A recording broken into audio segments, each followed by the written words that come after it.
हाम्रो भाइहरूलाई विशेष त हाम्रो गाउँको हाम्रो सरू गाउँको हाम्रो जसले पनि यो आयोजनहरू गर्नुभयो हाम्रो भाइहरूलाई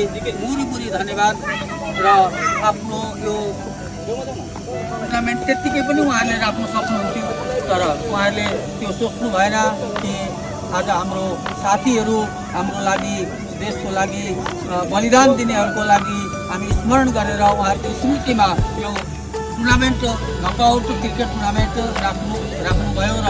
धन्यवाद। त्यसको साथमा अब विलम्ब नगरिकन आज फाइनल खेला हुनेछ हाम्रो शेर्पा बजार भर्सेस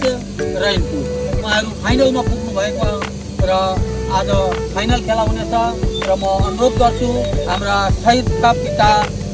श्रीमान वीरबहादुर रोशनका पिता वीरबहादुर अजय कुमार ठटालका पिता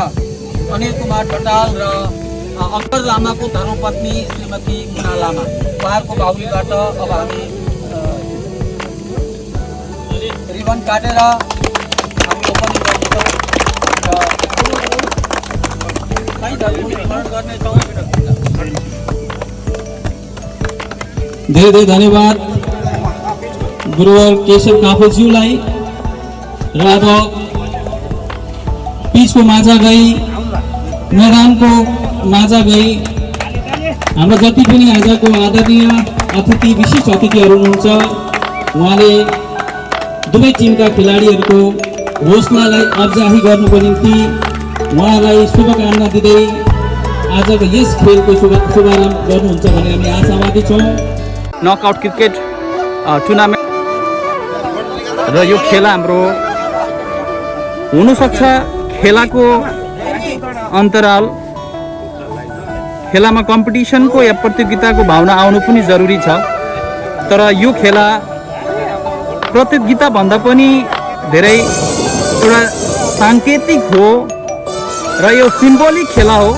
र यो खेलाको माध्यमबाट हामीले जति पनि यस खेलामा सामेल हुनुभएका जति पनि खेलाडीहरू हुनुहुन्थ्यो जति पनि गाउँबाट आउनुभएका जति पनि खेलप्रेमी हुनुहुन्थ्यो उहाँहरूको माझ एक प्रकारले भातृत्वको सम्बन्ध स्थापित गर्नुको निम्ति र खेलाडी लगायत सम्पूर्ण खेलाडीका जति पनि प्रेमीहरू हुन्छ उहाँहरूको भित्र खेलको प्रति एउटा प्रेम एउटा सद्भावनालाई उत्पन्न गर्नुको निम्ति हामीले यस ग्राउन्डमा एउटा साङ्केतिक रूपमा हामीले एउटा खेलको हामीले आयोजना गरेको हो र आज अन्तिम दिन हो। आज शेर्पा बजार र रहिनपुरको बिचमा एउटा धेरै राम्रो फाइनल म्याच हुन गइरहेछ। सबै भ्युवर्सहरूलाई धेरै धेरै धन्यवाद तपाईँहरूले अन्तिमसम्म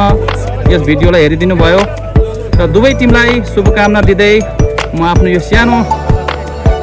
संवादलाई म यहीँ समाप्त गर्न चाहन्छु। धन्यवाद।